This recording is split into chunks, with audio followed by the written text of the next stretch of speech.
when you look into the doctrines of the Christian religions and the religions in general that say they are Christianity based, there's a certain pattern that you will always hear. And it's something that every preacher will tell you. They will say, no, we don't have to keep these laws. The laws, that is for the people. Those are for God's chosen people. Those are for the Jews. That's not for you. And they'll tell you that. And then you'll run across websites just like this. And the site is called BibleWord.net. And it says, do we have to keep the Old Testament law, as Matthew 5:18 and 19 seems to suggest? He begins and says the short answer to your question about keeping the Old Testament law is that no. Christians are not under obligation to live under the Old Testament law laid out in the first 5 books of the Bible. We know this because many New Testament verses address this issue. When trying to understand a difficult passage, a good practice is to find other Bible passages that help us understand it. And that is true. So let's look at Matthew 5:18 in a second. But before that, let's take a poke over here to 1 John 3. 1 John 3:3 says that 3:4 is where it says, whoever commits sin transgresses also the Torah. For sin is the transgression of the Torah. Now, when we're talking the Torah, we're not talking anything except Genesis, Exodus, Leviticus, Numbers, and Deuteronomy. 5 books of the Scriptures, right? That is what the Torah is. And then verse 6 says, whoever abides in him sins not. Whoever sins has not seen him, neither known him. So that's a kind of a tough thing to do if we're looking at all these scriptures, that when the Christians don't believe that they are under the laws, statutes, and commands, 1 John clearly says that if you commit sin, you're transgressing the Torah. Now, let's look real quickly at Matthew 5:18, and let's see what our brother in Matthew has to say. Okay, so the question that they are talking about right here is Matthew 5:17. Now, I've just done a couple of videos on this before today, but I guess this is the topic of the day. So because sites like the site we were just on don't actually read the scriptures, they will just say one verse. And you can't do that when we're reading scriptures.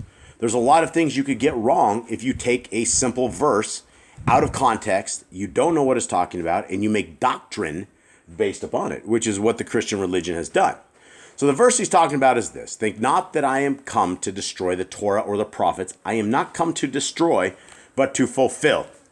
And they put a stamp on that fulfill, and they go from basically that's it, right? And right there, they don't really go into much, but then they go into other verses, and they will always take you into Brother Shaul, because Brother Shaul writes in ways that are very difficult for people that are unlearned to know. And so if you take verses out of context, and that Paul teaches that the law served as a tutor to lead us to faith in Jesus, the law shows us our inability to keep the law in our own strength. He concludes, now that faith has come, you are no longer under a tutor, the law.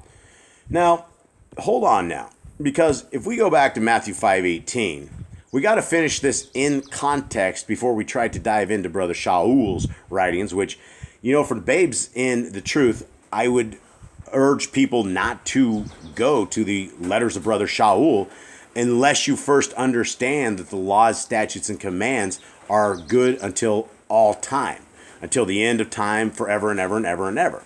So the verse 18 says this: for amen I say unto you, till heaven and earth pass, one yod or one tittle shall in no wise pass from the Torah, till all be fulfilled.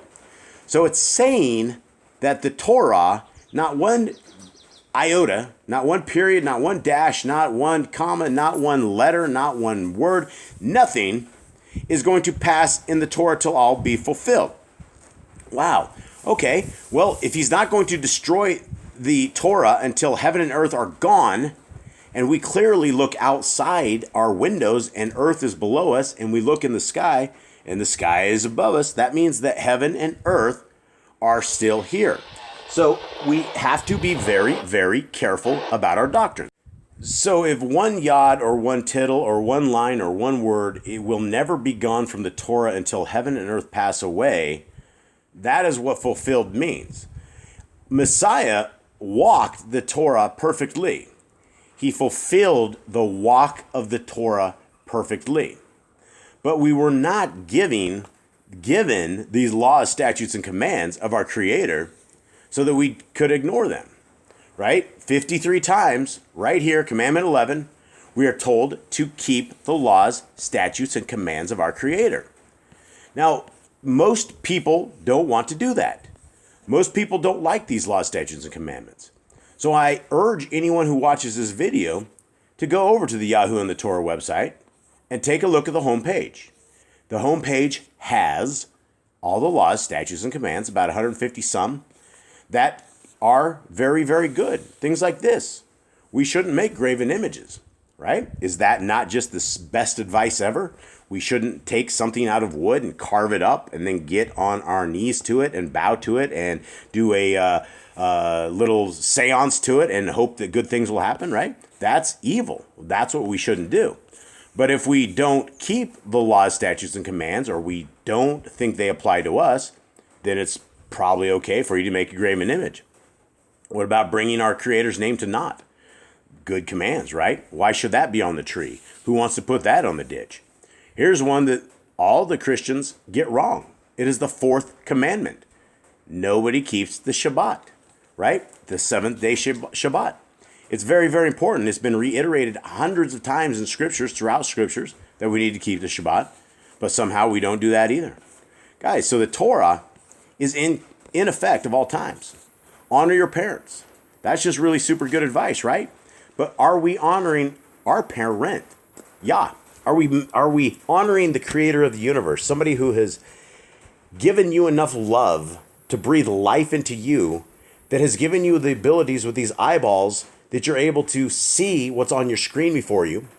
You have these incredible little holes in the side of your head with these little kind of funnel things on there, and somehow we are able to pick up what I'm putting down, and we are able to understand it.